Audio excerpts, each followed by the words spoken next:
believe you all made it here. It's ludicrous and not a little embarrassing that I don't have the words, especially given this venue and this podium I'm standing behind. I don't have the words to say how much I enjoy being here and how grateful I am to be here. So I'm just going to say it again. Thank you, Wyatt. Thank you, Wyatt. And thank you, Barbara and Megan and Adam and the staff with their heavy liquor pouring hands. And all of you. I mean, this is the community that it's thrilling, isn't it? It's really thrilling to come together with this group of people working so hard. So I'm going to read for about 35, 37 minutes. It may feel longer. I'm going to read a story called Lost in the War of the Beautiful Lads. This is, as Monty Python used to say, now for something completely different from Jill's wonderful story. Lost in the War of the Beautiful Lads. A waif-like soldier of the teenage years, Corey was never without her backpack. It was stuffed with the midriff-bearing sweaters that I didn't like, as well as an abundance of offerings she kept for new friends. Fragile worry dolls, stippled beach rocks, a henna tattoo, and her cigarettes, a silver lighter from an old boyfriend, hair clips set with fake gems. Startlingly, a change of underwear. When the RCMP handed it back to me, Corey's belongings were organized neatly at least as if she'd packed them herself. In other words, untouched. 3 kids in a pickup truck in a field, and Corey in the middle. Her head on a shoulder, another leaning against her, the three of them like a trio of knocked-down pins. Corey's hand clutching a wilted moss rose so tightly the woody stem had split, leaving a thin gash across her tender palm. Just 3 kids out for a ride, listening to music, maybe firing up a blunt. Although the ashtray was closed, no matches in any of their pockets, that lighter of Corey's way down at the bottom of the pack. No bottles either, just the music, the flower, the broken glass, a bullet each, and no one else disturbed. May Shannon, my neighbor, commiserated. You might expect it in a city, but a field on an island, no less? I knew what she meant. You couldn't help seeing circles in your mind, tight, impenetrable. One forgets about implosions. The 3 of them in the center, the field beyond, the island shore, and surf ringing them all. It's not true that no one in Canada keeps guns. Someone here had a .45 fired at close range, and only the one ferry arriving and departing like the tide. Enemies, the police asked us? Strange characters lurking about? Well, what did they expect us to say to that? It's no secret that put anywhere else, most of us on island would appear odd. Last year, I went down to Vancouver on my yearly shopping trip. I was scanning the racks at the bay, bowled over more by other customers than by merchandise. So much affluence, so young, I had no place there. I was too old and foreign, and my intentions weren't honorable. I would not, under any circumstances, buy a tiny leather skirt or a sleeveless cashmere sweater, not even for Corey. I wanted a winter coat, something slightly more refined than the usual island wear. I could sew one easily, I supposed, but sewing is what I did for a living, and this trip was a chance to treat myself. I half-heartedly considered a quilted white parka with a fur collar. Ridiculous, a white jacket, meant only for a rich twitch to wear out to dinner at the ski resort. I would dirty it beyond repair just climbing into the truck. Yet there I was, holding out a sleeve, stroking the collar, when a bag lady crept beside me. I saw scraggling gray blonde hair, shabby, mismatched clothing, sweaters over sweaters, brown tie-up shoes, the worst for wear. The first flash, that. Then in the next instant, the bag lady was Helly from the island. Helly with her big pink flower satchel. Helly at the bay. We exclaimed. We who hardly spoke to each other at home had lunch together. In the mirror behind our restaurant booth, I saw us as we must have appeared to others. 2 ragged people, friends with uneasy full wallets, waiting for the waitress to grace us with her attention. Helly was going on to visit a sister. I hadn't even known she had a sister. After lunch, I accompanied her to the bus stop, watched her revert from Helly back into the bag lady as she hauled her bundles up the steep bus steps behind 2 young girls in identical black sweaters and black leather skirts. And that was only Helly. We have far odder folks on island. Blunt Bob, the marijuana farmer. Ashley, the broad-shouldered transsexual who lives in a cave off Whittle Beach. The Samuelsons in their yurt complex. Our hermit, who occupies the exact center of the island and has his groceries delivered to a red plastic crate at the end of the abandoned logging road. And don't forget the ex-Navy commander who gives palm readings and who sometimes becomes hysterical when we pick plums and wild strawberries in the metal-strewn lots behind his trailer. Corey went to him for a reading last year, my own idea of a birthday present for a 14-year-old who thought she knew everything. In the cramped stall of his trailer, the white-haired commander sat stiffly beside her. He took her left hand as if he might bow and kiss it, held it out in front of him, squinted, then brought it close to him, turning her palm upward.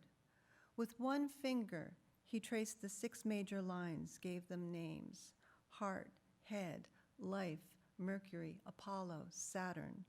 Her hand, he pronounced, was conical, the fingers long and knotted. He deciphered the crosses and stars and little hashes that marked her palm.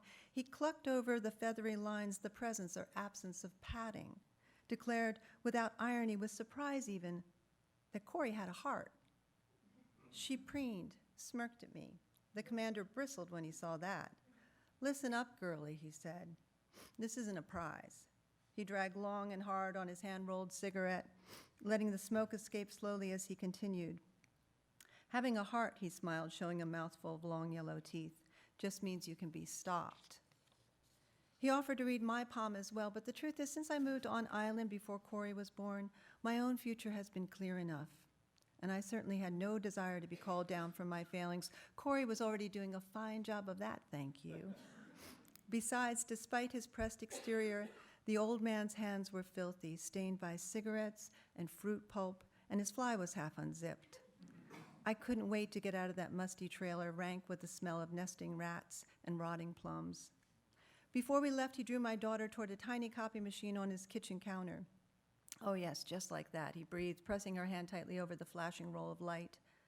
I expected him to offer us the copy. My hand was open for it. Instead, he slipped the blackened image of Corey's hand into a flesh-colored folder.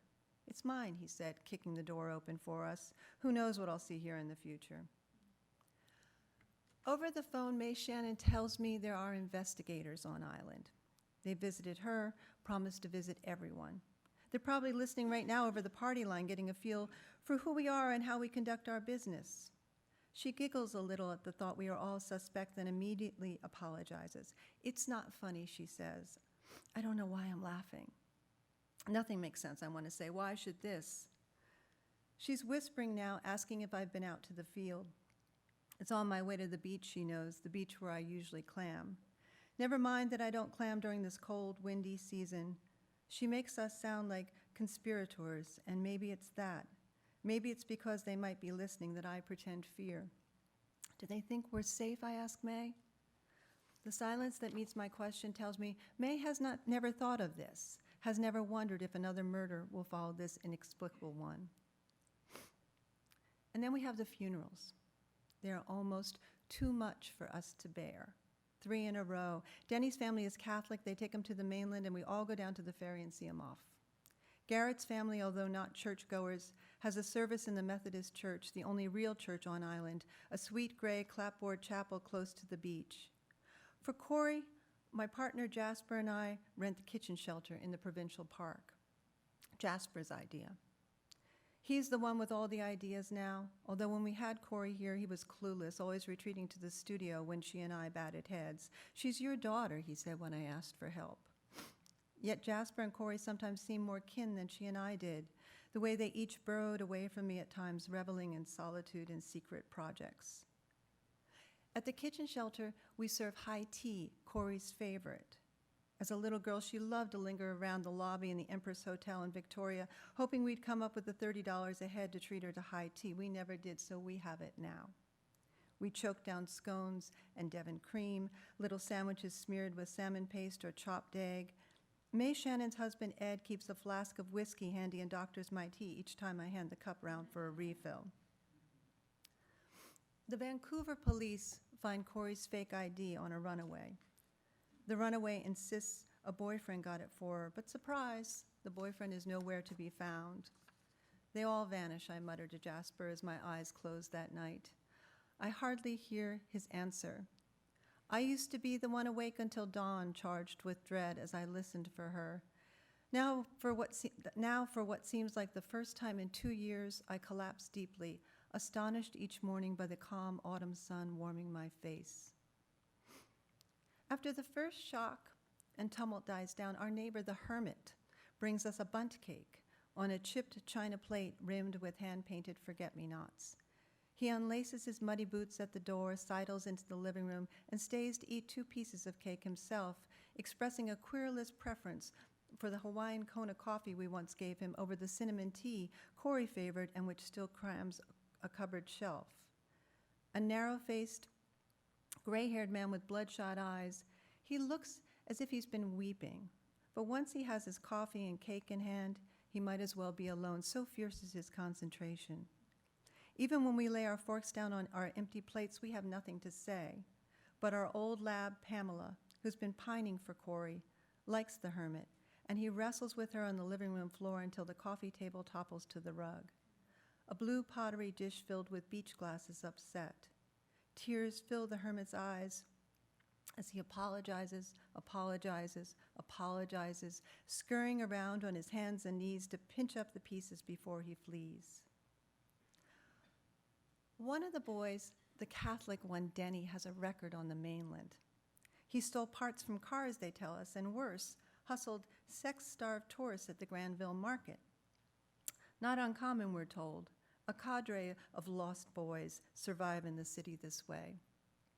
But Denny did not live in the city, and whether his past plays into the incident, as the police call it, is still not certain. I imagine a thug fondling young Denny against a wall while demanding a missing carton of hubcaps.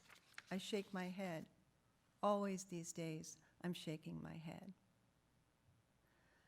The local newspaper prints Corey's yearbook picture. It's the first time I've seen it because the proofs had gone right to the school and no one wanted to upset us by sending them over. She's unbearably beautiful in her photograph, even in the grainy newspaper reproduction. Her sometimes spotty skin has been smoothed, her hair shines, her smile is without guile. She is our bright toddler brought to fruition. None of the painful transformation, the awful twisting of our girl into the screaming wretch she'd become in the past year, none of that visible at all. Not for the first time, I wonder if there's been a mistake. If the girl in the truck was a genuine stranger, perhaps someone Corey befriended at school. The island school's just for little kids. Come high school, we put the children on a boat every morning and send them to a bigger island where they meet children we'll never know, like Corey's supposed friend Alicia. 2 weeks after the funerals, Alicia reveals a skimpy diary in which Corey, in an unfamiliar rounded hand, blames her father, my ex, Kenneth, for unspeakable injuries. In the diary, she details her plan to leave for Vancouver. Money, she insinuates, is no problem. An unbearable excitement throbs behind her proclamations that no one will believe how easily she disappears, how her tracks will be so well hidden, even Pamela couldn't sniff them out. I find myself rooting for her, whispering words I could never say when she was here. Go ahead, I urge, as I read a supposed entry for September 22nd. Leave. Hurry, sweetheart, hurry. The only mention of me comes in the last paragraph of the diary when she writes, my mother will have no problem renting my room. She's always said she could get big money for a room by the beach. Of course, this isn't true. Likely none of the journal is true. Kenneth has lived in Toronto since Corey was a year old and does not to this day acknowledge his part in our glorious girl. I found a number for him and left a message on his machine right after the RCMP came, but he never called back. If Corey has seen him in recent years, it has only been in her dreams. Our house, by the way, is 1.5 miles from the beach, in a meadow, bordered by an alder-choked clear-cut and a field full of purple thistles. Weeks pass, and the investigation peters out, although that's not what they tell us. A Mountie stops by one evening to give us an update. I have one of my bad headaches and have to leave the room. He stays, sipping coffee with Jasper for almost an hour while I lie in our loft bed, feeling the murmur of their voices spin through the floorboards and into the relentless glare from the skylight. Afterwards, Jasper only remembers how heavily the man sugared his coffee and how he assured Jasper every few minutes that they would leave no stone unturned. If he asked questions, Jasper isn't repeating them.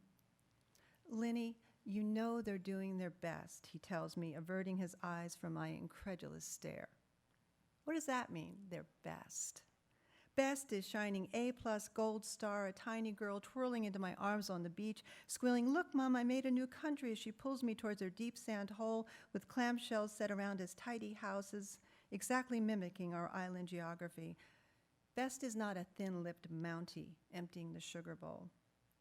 When Jasper leaves for his studio, I spill the sugar into the trash and slam the pottery bowl against the wall. Afterwards, I can almost hear Corey's slow, mocking applause, the door slamming behind her. Nearly 5 more months go by. The Catholic family leaves the island. Garrett's mom, Betty, has back surgery in Vancouver and doesn't return for weeks.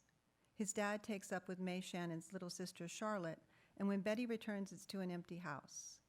Except for May, I don't speak with any of them anymore, not even when we bump into each other in the aisles of the co-op. I want to burrow out of sight, putting a vast distance between me and their grasping, shared condolences. I leave it to Jasper to nod, past the slightest of pleasantries.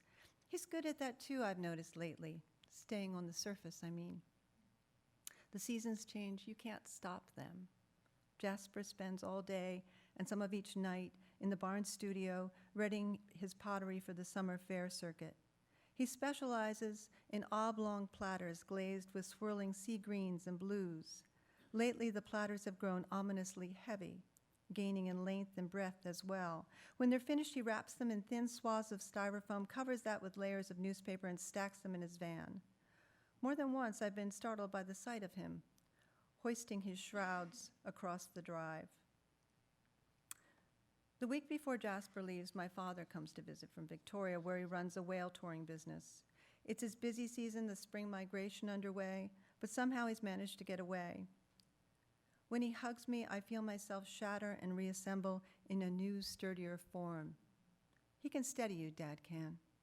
Once when I was a child and we were camping up in the Kootenays, I saw him set a hiker's broken leg into a splint. He had to twist the leg to set it straight. His hands were calm and quick, and the hiker, a banker from Richmond, never even cried out. The man sent us Christmas cards for years. Dad has always been a fastidious eater. At dinner, he would insist upon separating his food into non-touching piles and would eat one small heap entirely before approaching the next. It's a habit he picked up in the Army, eating off mess trays. Spoonful after spoonful of peas, followed by neatly cut up pieces of browned beef, then the roasted new potatoes whole on the fork. Corey always admired his habit. For a few miserable months, she imitated him. I remember the night I'd had enough of her picking tiny bits of onion and corn from her rice and placing them in separate piles beside the already segregated chicken. I went a little crazy. I dove into her plate myself, swirling vegetables and rice and chicken together, dumping spoonfuls of chutney and pineapple in the mix. Then I did something far more shaming. I picked up a spoon and began forcing the mess into her 9-year-old mouth, even as she wept and wailed and the food dribbled over her face and chest. Remembering, I take myself off to the bathing shed Jasper built, where I switch on the bumptious whirlpool and try to slow my heart to the marching beat of the pump. At supper, on the first night of Dad's visit, I placed 3 separate plates in front of him and forced myself to observe his routine. Jasper chastises me with a look that says I'm being rude, but Dad isn't offended. During his 2-day visit, he is careful with me, accepting every suggestion I make without a single complaint. We walk the beach, I measure him for a new shirt, we go out to the cafe by the ferry dock and drink beer while we watch the lights on the water, the otters playing around the dock pilings. He doesn't say a word about Corey's backpack, which I carry everywhere these days. Before my father leaves, Jasper exhibits his new platters for him, and I make a lame joke about taking a body along on one of his off-season whale tours. Neither Jasper nor my father finds my joke funny. I laugh so hard, My eyes tear, and my chest ratchets with pain. My father presses my arm too tightly. "Linny," he says, as if he's been waiting years to get my attention, "you need to get out of here."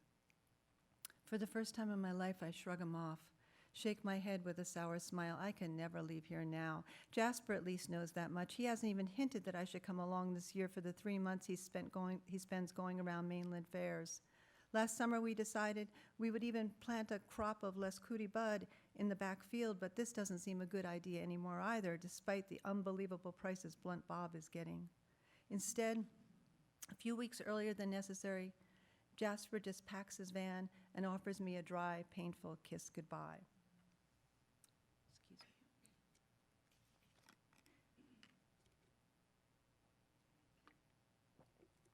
Keep busy, the island widows had advised me at Corey's memorial tea. So I pick early strawberries and scavenge down plums behind the ex-Navy commander's trailer, ignoring the trenches lined with wire fencing that he's dug around the trees, ostensibly to keep the likes of me away. I grab my rake and shovel and bucket and pass through the field to the beach. It's part of my routine now, this clamming. May Shannon says she doesn't know how I'd do it. She'd be terrified. As if the killer is still there, a part of the field, an island ghost like my girl.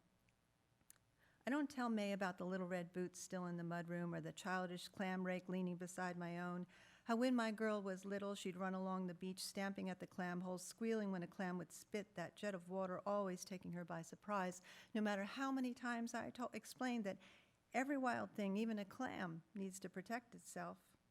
I don't tell May how I scolded Corey, how I was impatient, how I did not listen ever, it seems, to her joy or need.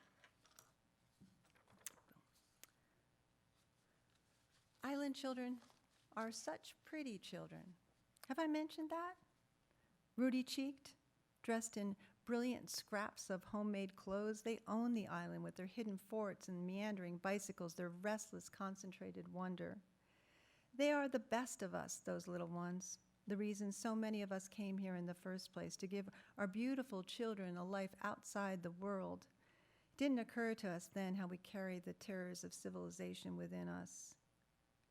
In late spring, the island school hires me to make one of those huge parachutes they use in the primary school to teach cooperation.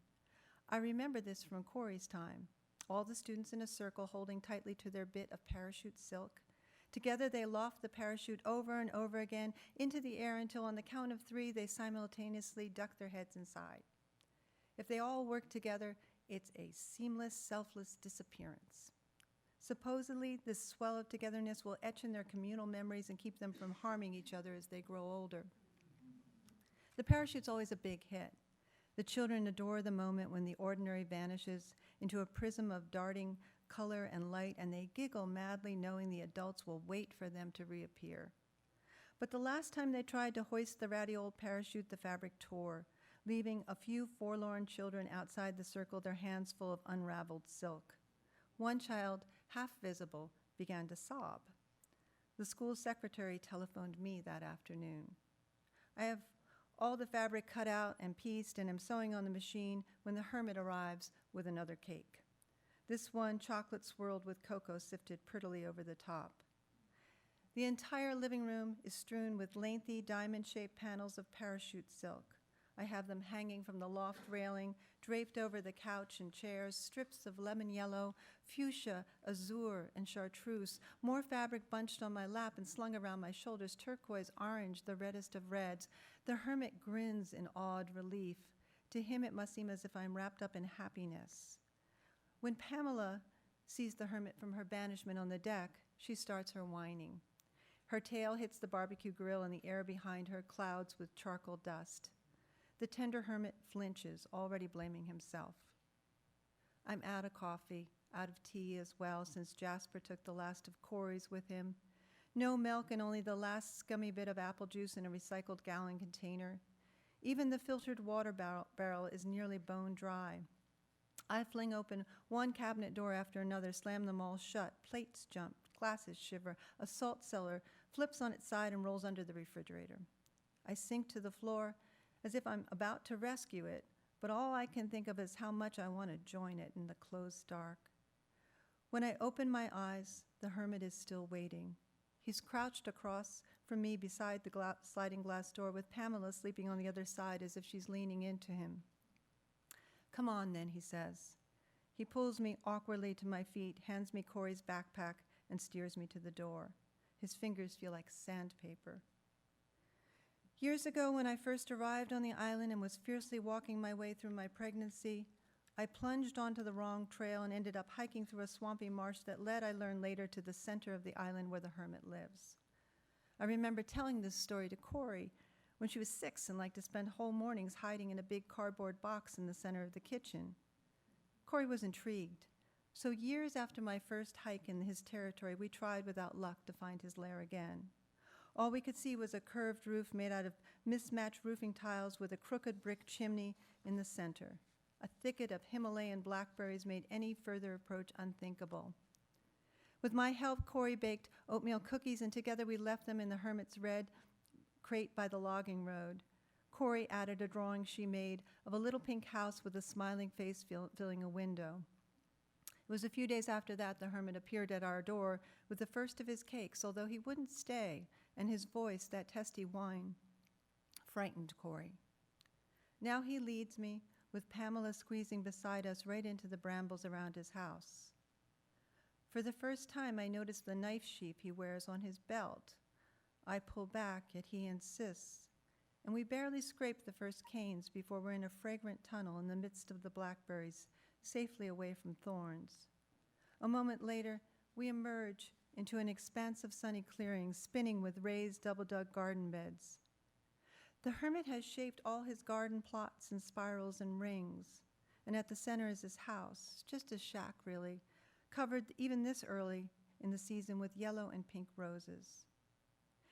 If Corey were here, she would shoulder past me into the cottage. She would coo and exclaim until he reddened with embarrassment. Her fingers would stroke the quiet contours of his books, his surprisingly fussy knick-knack shelf. A keepsake might slip unnoticed into her pocket. The hermit motions me to stay in the yard. As he disappears into his cottage with Pamela wagging shamelessly beside him, I fold myself onto the grass and inhale.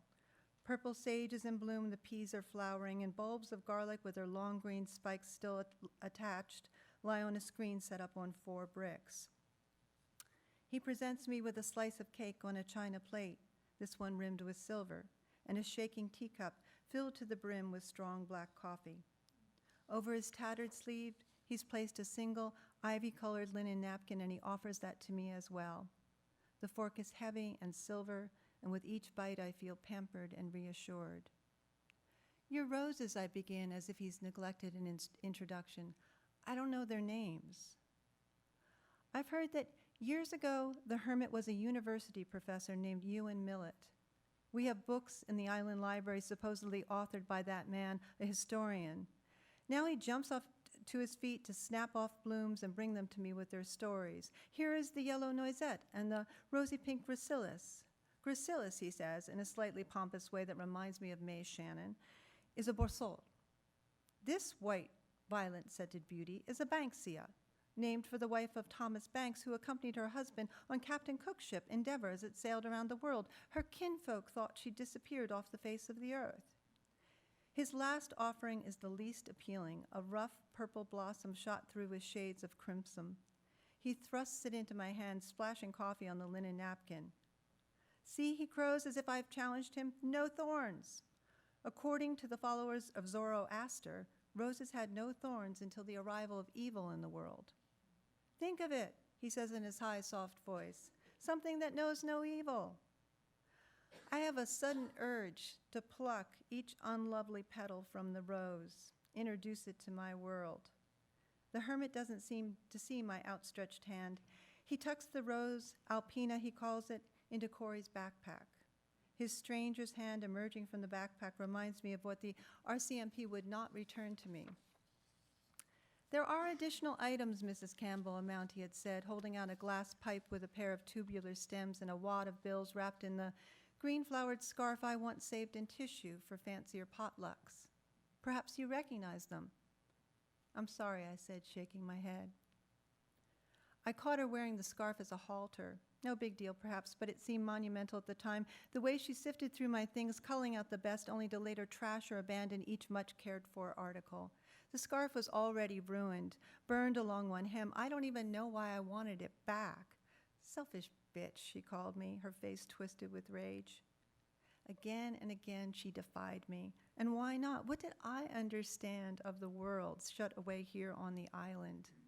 You're mine, I told her. That's all I need to know. You don't know me at all, she spat in return. I chased her, catching the scorched hem of the scarf. I can feel it yet, the pinch of stiffened fabric pulling away. At home, May Shannon is on the phone. She's astonished to hear that I've been visiting the hermit, that I've had bundt cake and coffee in his garden while he braided garlic and introduced me to his roses. He's crazy, Lenny, she warns. Aside from you, he hasn't been around people in 20 years. Yeah, that's crazy, all right, I say. I lay the receiver in the cradle and ease away from the window as an unfamiliar green car appears in the gravel drive, resting beside my old truck. Used to be we would all perk up at the sight of a guest, but the woman who emerges from the green car, this woman in her navy skirt and sensible heels, chills me. She's obviously off island, most likely a tourist, I hope, following the hand-lettered sign Jasper posted on the main road to advertise his pottery studio. But her name is Gail something or other from the RCMP, and she has news for me about that boy, Denny, and the ex-Navy commander. Mrs. Campbell, she says when I finally come to the door, oh, I'm so glad I caught you at home. All through the long afternoon, I work on the parachute. The sewing machines lurch and rumble, its harsh whirring mirrors something inside me. The needle pierces the fabric, seams are joined, still nothing fits quite right. The fabric puckers and gapes. Yes, Mrs. Campbell, Gail had said when I challenged her, we are absolutely certain. She went on to describe the commander's folders, the smudged sheets of photocopied hands, all foretelling a terrible end. My fault. Corey was right. In the end, I would be the one to blame. At dusk, that splintered hour between day and night when I can half hear her banging across the deck, I finally look up. Corey's backpack slumps into a corner of the couch as if she threw it there herself, the graceful hand with its bitten-down nails and stained fingers lofting the backpack into the air, declaring her return. It occurs to me that I could see that hand again, or more accurately, I could see Corey's 14-year-old hand. I could examine it myself. The moment I round the corner to the ex-commander's trailer, the news Gail something or other was so eager to share grows teeth. The trailer is encircled by bright orange tape that hangs limply like the ribbon on an unwanted present. The tape won't keep me out, nor will the smell coming from the place, that same rank, fruity smell that worked its way into Corey's hair the afternoon he told her fortune. My eyes are stinging as I pinch the meager lock, let myself inside, and switch on the naked bulbs this monster lived beneath. A casualty in the war of the beautiful lads. That's what he called Corey. A war for which he himself had been decades too late, one that he felt had held his destiny. You check the evidence, he'd scream when they came for him. You'll see I had no choice. They've gone through everything. The file cabinet where he kept his manila folders is missing, its absence creating the only clean patch on the soiled, dun-colored carpet. The tacky, wheezing copy machine has vanished too. Still, it seems possible that the file with Corey's handprint might have been overlooked. I open drawers and root through a cupboard. I can make out dusty gaps on the shelves between an odd mix of poetry and psychology books, a collection of essays by Walter Pater, and several much-read war biographies. The rage I feel at the missing handprint creeps upon me, arriving with a force that almost blows me apart. I rip through the trailer, upending the already torn-apart bench seats, smashing a bowl full of those rotting plums. As the air fractures around me, a series of high-pitched, strangling cries emerges without warning from my throat. She lied, you know, more easily than she told the truth. She stole whatever she fancied, as well as the less desirable treasures of others. Her capacity for malice, too, transcended any positive expectations the rest of us harbored for her. Last summer, after Ed Shannon gave her a job registering overnight visitors at the boat haven, she chugged a pilfered half-liter of tequila and rampaged through the boat haven, breaking glass and swearing loudly until a liveaboard used the payphone at the dock's laundromat to call Ed. "You don't watch yourself, young lady. They'll have you locked in a box," he told her. "As if I fucking care," she taunted him. She would have gone anyway, and I would have grieved, even as I dreaded her return. It's that tangled anticipation I won't have. I realize the nights of pained wakefulness, the clench of our mutual disdain rasping against my hopes for her. No matter how far she roamed, she would still hover near enough to flail at open, ever-deepening wounds she loved to inflict. A salt breeze enters and mixes with the gassy mold of the trailer. I clutch Corey's backpack to my chest to steady myself. As I do, my hand brushes against my mouth, the stink of my daughter's murderer lands on my tongue, and I am finally weeping, knowing that I am left with only this, a backpack full of childish longings, a daughter I can carry. Thank you.